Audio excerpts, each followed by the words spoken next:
அடுத்ததாக தொடர்ந்து சொற்பொழிவு இந்திய இளைஞர்களுக்கு சுவாமி விவேகானந்தரின் செய்தி என்ற தலைப்பில் இறையன்பு IAS அவர்கள் பேச இருக்கின்றார்கள். அவர்களை பற்றி சேலம் மாவட்டம் காட்டூர் என்ற கிராமத்தில் பிறந்தவர். தோல்விகளையும் துயரத்தையும் ஒளிகளாக மாற்றிக்கொள்பவர்கள்தான் சிற்பமாக சிறப்படைகின்றார்கள் என்பது அவரது கருத்து. அவர் பெற்ற பட்டங்கள் BSc agriculture, MA English, MA labour management, MSc psychology, MSc Sanskrit, MBA Hindi Praveen, PhD business administration, PhD இன் கம்பேரிட்டிவ் லிட்ரேச்சர், அதாவது திருவள்ளுவரையும் ஷேக்ஸ்பியரையும் இணைத்த ஆய்வு என்று கூறிக்கொண்டே போகலாம். 1984 விவசாய அதிகாரியாக தருமபுரி மாவட்டத்தில் உள்ள ராயக்கோட்டை குக்கிராமத்தில் பணிக்கு சேர்ந்தார். அங்கு ஆங்கில பத்திரிகை வேண்டுமென்றால் ஒரு வாரத்திற்கு முன் பதிவு செய்ய வேண்டும். அத்தகைய காலகட்டத்தில் தன் முயற்சியால் 1985 அகில இந்திய சிவில் சர்வீஸ் தேர்வில் 15வது ரேங்கில், அதாவது தமிழ்நாடு அளவில் முதல் ரேங்க் IAS தேர்ச்சி பெற்றார். காஞ்சிபுரத்தில் கலெக்டராக பணியாற்றினார்.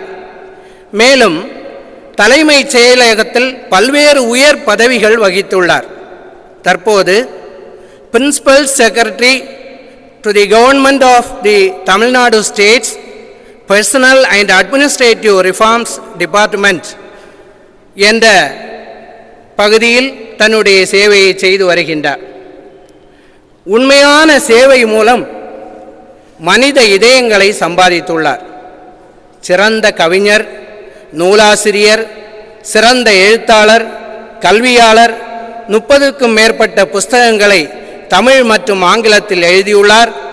இவர் எழுதிய படிப்பது சுகமே என்னும் புத்தகம் இன்றைய சோர்வுடன் உள்ள மாணவரை தட்டி எழுப்புவதாக அமைந்துள்ளது.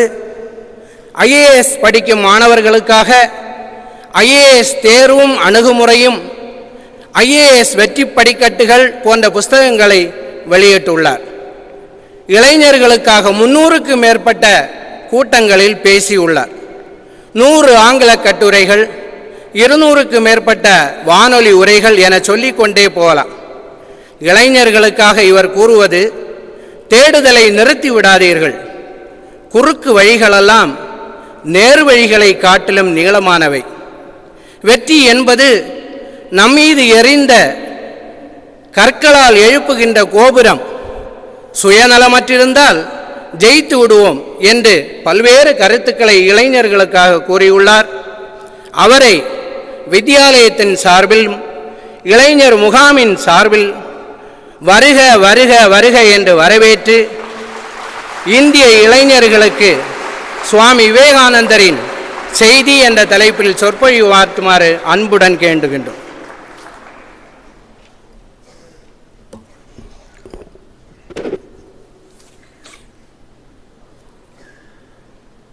பெருமதிப்பிற்குரிய சுவாமி அபிராமநந்தா அவர்களே, மிகச் சிறப்பாக சொற்பொழிவை ஆற்றிருக்கின்ற பெருமதிப்பிற்குரிய திரு குருமூர்த்தி அவர்களே, துறந்தோம் என்கிற எண்ணத்தையும் துறந்து வாழ்வை நடத்தி கொண்டிருக்கின்ற மேன்மை பொருந்திய துறவி பெருமக்களே, சென்னையிலிருந்து சிறப்புரையாற்ற வந்திருக்கின்ற பெருமதிப்பிற்குரிய சுவாமி விமூர்த்தானந்தா மகராஜ் அவர்களே, அவினாசிலிங்கம் பல்கலைக்கழகத்தின் மேனாள் துணைவேந்தர் அவர்களே, பேராசிரிய பெருமக்களே, ஆசிரிய பெருமக்களே, மாணவ நண்பர்களே, உங்கள் அனைவருக்கும் என்னுடைய பணிவான வணக்கங்களை தெரிவித்துக் கொள்ளுகிறேன்.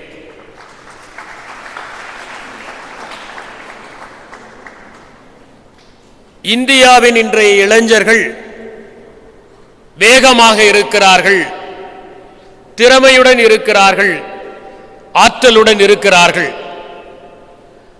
அவர்கள் வேகம் எந்த திசையில் செல்கிறது என்பதுதான் வினாவிற்குரியதாக இருக்கிறது. ஒரு சின்ன சம்பவம். ஒருவன் குதிரையின் மீது சென்று கொண்டிருந்தான். எதிரே வந்தவன் கேட்டான், நீ எங்கே சென்று கொண்டிருக்கிறாய் என்று. அவன், நான் மதுரைக்கு சென்று கொண்டிருக்கிறேன் என்று சொன்னான். உடனே எதிரே வந்த நபர் சொன்னார், நீ செல்கிற வழியாக சென்றால் மதுரை வராது, வேறொரு இடம்தான் வரும், நீ மதுரைக்கு எதிர் திசையில் சென்று கொண்டிருக்கிறாய் என்று. அதனால் என்ன, நான் மிகச்சிறந்த குதிரையை வைத்திருக்கிறேன் என்றான். உன்னிடம் குதிரை இருக்கலாம், ஆனால் திசை தவறு என்றார். ஆனால் இந்த குதிரை மிக வேகமாக ஓடுமே என்றான். உன்னிடம் வேகமாக ஓடுகிற குதிரை இருக்கலாம், ஆனால் நீ தவறான திக்கில் சென்று கொண்டிருக்கிறாய் என்றார்.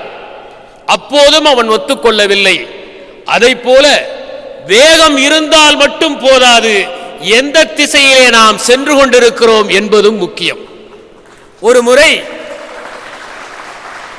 முல்லா நஸ்ருதீன் சந்தையிலே நிறுத்தி வைக்கப்பட்டிருந்த குதிரை ஒன்றை விலைக்கு வாங்குவதற்காக அதன் மீது ஏறி அமர்ந்து சவாரி செய்து பார்க்கலாம் என்று தட்டிவிட்டார். அந்த குதிரை முரட்டு குதிரை. எனவே அது கண்ணா பின்னா என்று தடம் புரண்டு ஓடியது.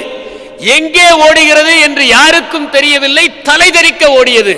உடனே எதிரே வந்தவர்கள் கேட்டார்கள், முல்லா எங்கே போய் கொண்டிருக்கிறீர்கள் என்று. முல்லா சொன்னார், இது குதிரையை பார்த்து கேட்க வேண்டிய கேள்வி, எனக்கு என்ன தெரியும் என்று. இன்று பலர் ஏதோ ஒரு குதிரையின் மீது ஏறி அந்த குதிரை எங்கு அழைத்து செல்கிறது என்று தெரியாமலேயே பயணம் செய்து கொண்டிருக்கிறார்கள். அந்த நிலையில் இருக்கிற இந்திய இளைஞர்களுக்காகத்தான் சுவாமி விவேகானந்தருடைய தகவல்களையும் அவருடைய வாழ்க்கையும் முன்வைக்க விரும்புகிறேன். 1863 ஆண்டு விவேகானந்தர் திரு குருமூர்த்தி அவர்கள் கூறியதைப் போல அவதரித்தார். அதற்கு 100 ஆண்டுகள் சரியாக கழித்து 1963 ஒரு உயிரியல் விபத்தாக என் பிறப்பு நிகழ்ந்தது. 100 ஆண்டுகளுக்கு பிறகு பிறந்த நான் இன்னும் 1500 ஆண்டுகளுக்கு செல்லத்தக்க மகத்தான செய்திகளை தந்த ஒரு மகானை பற்றி பேசுவதற்காக உங்கள் முன்னே நிற்கிறேன். சுவாமி விவேகானந்தருடைய வாழ்க்கையை படித்தாலே அதிலே பல நுட்பங்களும் நுணுக்கங்களும் பொதிந்திருக்கின்றன என்பதை புரிந்து கொள்ளலாம். அவருடைய தாய் முதலில் அவருக்கு வைக்க விரும்பிய பெயர் வீரேஸ்வரா என்பதுதான். பிறகு நரேந்திரன் என்று பெயர் வைத்தார்கள். அவரோ இந்தியா முழுமையும் தெரிந்து கொண்டால்தான் இந்த நாட்டிலே மரபு சரடை போல ஓடிக்கொண்டிருக்கின்ற அந்த ஆன்மீக இழையை அறிந்து கொள்ள முடியும் என்று ஊர் ஊராக சுற்றியவர். ஒவ்வொரு ஊரிலே ஒவ்வொரு பெயர்.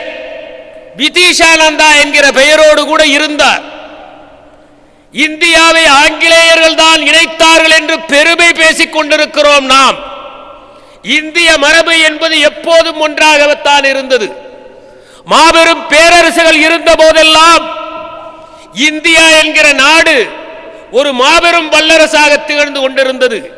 இந்தியாவிற்குள்ளே அடியெடுத்து வைத்த அலெக்சாண்டர் தன்னுடைய சிப்பாய்கள் இந்த சின்ன குட்டி அரசன் போரசிடமே நாம் தோற்றுவிடுகிற நிலைக்கு வந்துவிட்டோம், தந்திரத்தால் தான் ஜெயித்தோம், நாம் கங்கையை கடந்தால் மாபெரும் ராஜ்யங்கள் எல்லாம் இருக்கின்றன, அவற்றின் முன்னால் நாம் மண்டியிட்டு விடுவோம் என்று பயந்ததால் தான் திரும்பினார்களே தவிர வீட்டு ஞாபகம் வந்து திரும்பவில்லை என்பதை நாம் சரித்திரத்தை மறுவாசிப்பு செய்தால் புரியும்.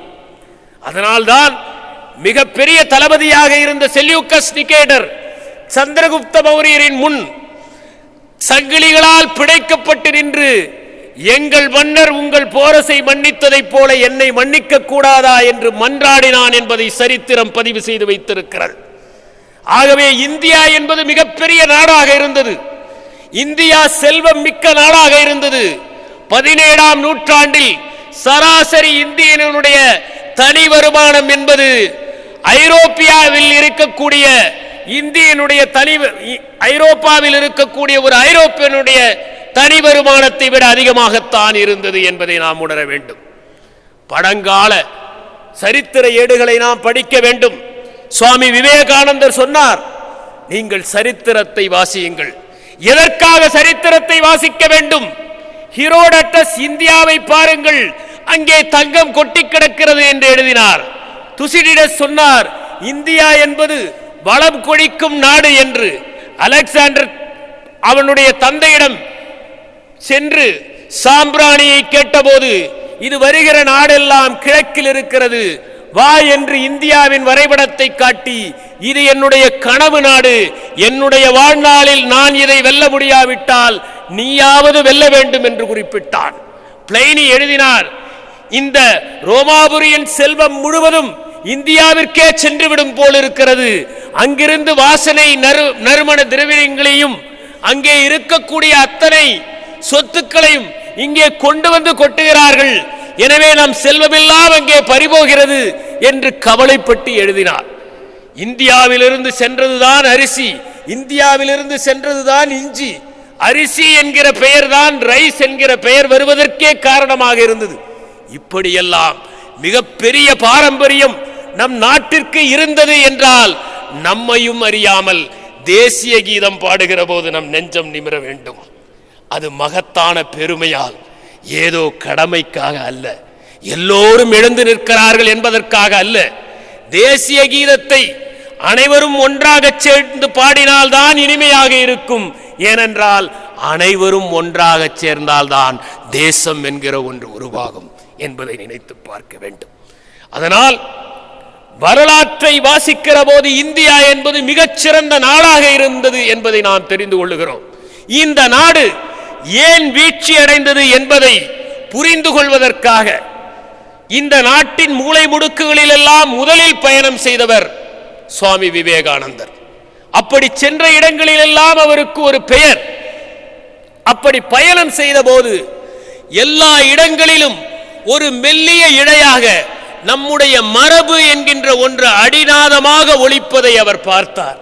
அப்போதுதான் இந்த நாட்டின் மகத்தான பெருமை அவருக்கு புரிந்தது. மகாத்மா காந்தி இந்தியாவுக்கு திரும்பிய போது, இந்திய நாட்டிற்காக நான் சேவை செய்ய வேண்டும் என்று சொன்ன போது